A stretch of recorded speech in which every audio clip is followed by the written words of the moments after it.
Etching है, redness है, या माइल्ड स्वेलिंग है, या फिर थोड़ा सा रब करने पे वाइट फ्लेक्स आपके कपड़ों पे आ रहे हैं या कॉलर पे आ रहे हैं, क्या कंडीशन है ये?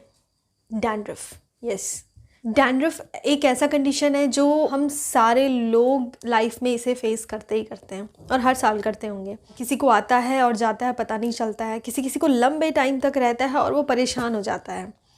तो ये कंडीशन ऐसी है कि हम इतना अनोइंग कंडीशन है, इतनी एम्बैरेसिंग सिचुएशन है कि अगर हम कभी आउटडोर मीटिंग्स या प्रोफेशनल प्रेजेंटेशन या फिर किसी भी काम के लिए हम बाहर जाते हैं, प्रेजेंटेशन के टाइम आप इतना एम्बैरेसिंग सिचुएशन होता है कि आपकी फिंगर्स आप हमेशा रब करते रहते हो अपने बालों को। आपको टेंशन रहता है कि रब करने पे कहीं कॉलर पे या फिर मेरे कपड़ों पे वो वाइट फ्लेक्स ना गिर जाएं।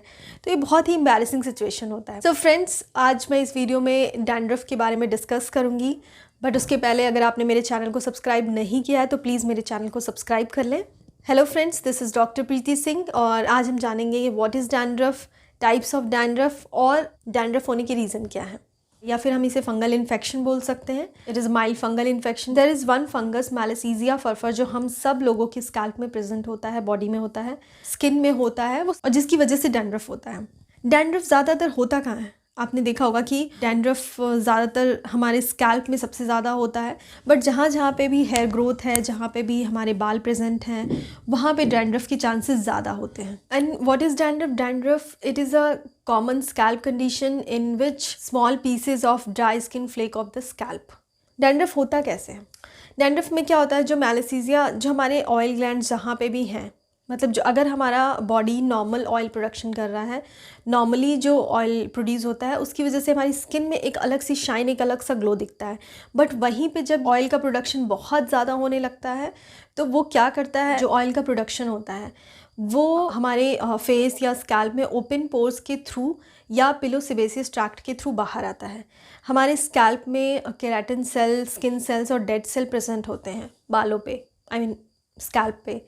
तो जब ऑयल का प्रोडक्शन होता है और ऑयल का प्रोडक्शन, जो हमारा मैलासीजिया फरफर यानी फंगस है, उसको ऑयल बहुत पसंद आता है क्योंकि इसमें फ़ैट होता है, और वो ऑयल के साथ, और ये ऑयल जो है डेड स्किन सेल और केराटिन सेल के साथ मिल करके एक क्लस्टर फॉर्म करता है, और जो क्लस्टर डैंड्रफ कहलाता है। इस तरह से डैंड्रफ बनता है।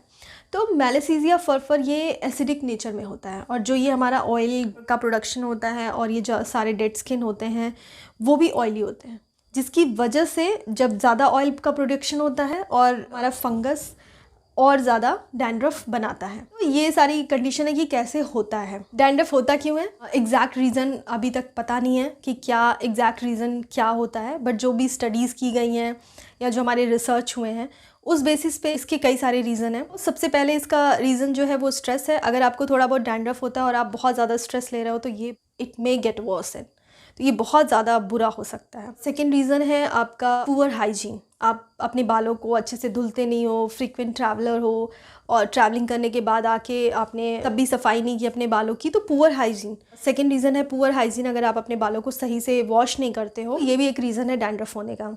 थर्ड आता है, जैसे गर्मियों में आपने देखा होगा कि बहुत गर्मियों में ऐसे डैंड्रफ के चांसेस नहीं होते हैं, बट जिसको प्रोफ्यूज स्वेटिंग, जिसको बहुत ज़्यादा स्वेटिंग होती है और वो जिम जाता है, जिम के आने के बाद वो हफ्तों अपने बाल नहीं वॉश करता है, तो ये भी एक रीज़न है डैंड्रफ होने का। मेन वही पुअर हाइजीन, अगर आप हफ्तों तक बाल नहीं धुल रहे हो और स्वेटिंग हो रही है तो हमारे वो skin cells, keratin cell, dead cell के साथ वो पूरा क्लस्टर फॉर्म करता है और वो डैंड्रफ बन जाता है। आपने देखा होगा कि जहाँ पे भी हमारी हेयर ग्रोथ है या फिर बाल ज़्यादा जहाँ पे हैं वहाँ पे डैंड्रफ ज़्यादा होता है, जैसे scalp, eyebrows, I lashes and moustache, beard, shoulder, upper chest या प्यूबिक रीजन पे, मतलब हर जगह जहाँ पे भी बाल है वहाँ पे डैंड्रफ होने के चांसेस होते हैं। तो जहाँ पे भी हेयर ग्रोथ होगा वहाँ पे ऑयल ग्लैंड्स ज़्यादा होंगे। ऑयल ग्लैंड्स जो अभी मैंने बताया उसकी वजह से डैंड्रफ होता है। सर्टेन इलनेसेस, जैसे कुछ बीमारियों में सोरियासिस हो गया, एक्जिमा हो गया, या फिर आपका one of the most common condition seborrhoeic dermatitis,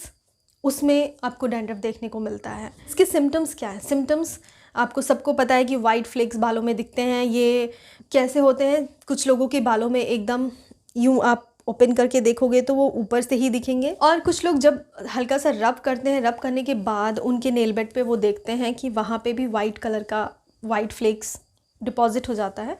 तो इस तरह की कंडीशन होती है, इचिंग होती है। और जब नॉर्मल डैंड्रफ, जब हमारे बालों में डैंड्रफ की मात्रा कम होती है, जैसे नॉर्मली लोगों को होता है विंटर्स की वजह से या ड्राई स्किन की वजह से या समटाइम्स ऑयली स्किन या वार्म वाटर यूज़ करने की वजह से होता है, तो उसमें इचिंग बहुत ज़्यादा नहीं होती है, बहुत कम होती है। और sometimes you can see dandruff या ड्राई स्किन फ्लेक्स, कभी कभी अपने कपड़ों पे भी उसे देख सकते हैं। बट कुछ कंडीशन में जिसमें वर्स्ट हो जाती है, जिसमें आपका डैंड्रफ इतना ज़्यादा होता है कि ऑल टाइम आपको रब करना पड़े, अपना स्किन इतना ज़्यादा रब करते हो कि इतनी ज़्यादा इचिंग होती है, वहाँ पे ब्लड भी आ जाता है, माइल्ड स्वेलिंग हो जाती है, रैशेस पड़ जाते हैं।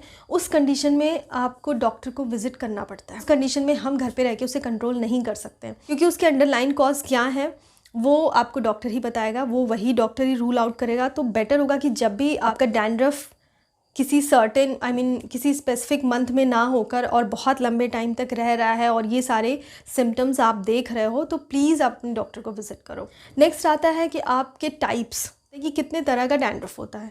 जो dry skin dandruff, it is common condition, क्योंकि जिसकी भी ड्राई स्किन होती है उसको माइल्ड ड्राई और डेड स्किन की वजह से वो वाइट फ्लेक्स दिखने को मिलते हैं। ये बहुत ही कॉमन कंडीशन है और इसमें हम इजीली घर पे रह के इसे कंट्रोल कर सकते हैं। मोस्टली ये विंटर्स में देखने को मिलता है और विंटर्स में हम ज़्यादातर गर्म पानी यूज़ करते हैं, अपने बालों को भी गर्म पानी से धुलते हैं, तो ये उस वजह से भी थोड़ा बहुत डैंड्रफ दिखता है। Oily skin dandruff, oily skin में जैसा मैंने बताया कि एडोलसेंट एज में एंड्रोजन की एक्टिविटी से ऑयल का प्रोडक्शन बहुत ज़्यादा होता है और जब ऑयल का प्रोडक्शन ज़्यादा होगा, हमारा fungus keratin cell, dead cell और स्किन सेल्स के साथ मिल करके वो क्लस्टर फॉर्म करेगा जो डैंड्रफ का रूप लेता है। तो इस कंडीशन में कभी कभी हाँ घर पे रह के कंट्रोल हो सकता है, बट समटाइम्स आपको बहुत लोगों को ज़्यादा होने लगता है और हर सीज़न में ही उन्हें ये फेस करना पड़ता है, तो आपको डॉक्टर को विजिट करना पड़ेगा। नेक्स्ट आता है fungus related dandruff. Fungus related भी ऑलमोस्ट वही रीज़न मैंने बताया, मैलासीजिया फर की वजह से हो जाता है। कुछ डिजीज़ रिलेटेड डैंड्रफ होते हैं जैसे एक्जिमा। एक्जिमा आपने को पता है कि ये एक्जिमा में हमारी स्किन कितनी ड्राई हो जाती है, रेड हो जाती है और इचिंग होती है। उस कंडीशन में भी आपको स्कैल्प पे या फिर आईब्रोज या आईलैशेस पे आपको देखने को मिलेगा डैंड्रफ। कुछ और बीमारियां हैं जैसे सोरियासिस जिसको होता है कभी कभी बहुत ही वर्स्ट हो जाता है। इसमें आपको सिल्वरी स्केली टाइप का डैंड्रफ देखने को मिलता है और इसमें बहुत ही ज़्यादा इचिंग होती है। ऐसी कंडीशन होती है कि इंसान कभी कभी इस बीमारी से फेडअप हो जाता है, बहुत सारे इलाज कराने के बाद भी उसे कंट्रोल नहीं होता है। तो इस कंडीशन में आप कभी भी घरेलू नुस्खे या फिर अपने दिमाग से या फिर यूट्यूब चैनल देखकर उसका इलाज ना करें। इसके लिए आप अपने डर्मैट को ज़रूर विजिट करें। And one of the most common condition seborrhoeic dermatitis. Seborrhoeic dermatitis में डैंड्रफ होता ही होता है, तो ये मोस्ट कॉमन कंडीशन है। तो ये सारी चीज़ें हैं, मैंने इस वीडियो में सिर्फ आपको बताया कि डैंड्रफ क्या होता है, डैंड्रफ के टाइप क्या है, सिम्टम्स क्या हैं, ताकि आप रूल आउट कर सको कि आपको किस टाइप का डैंड्रफ है।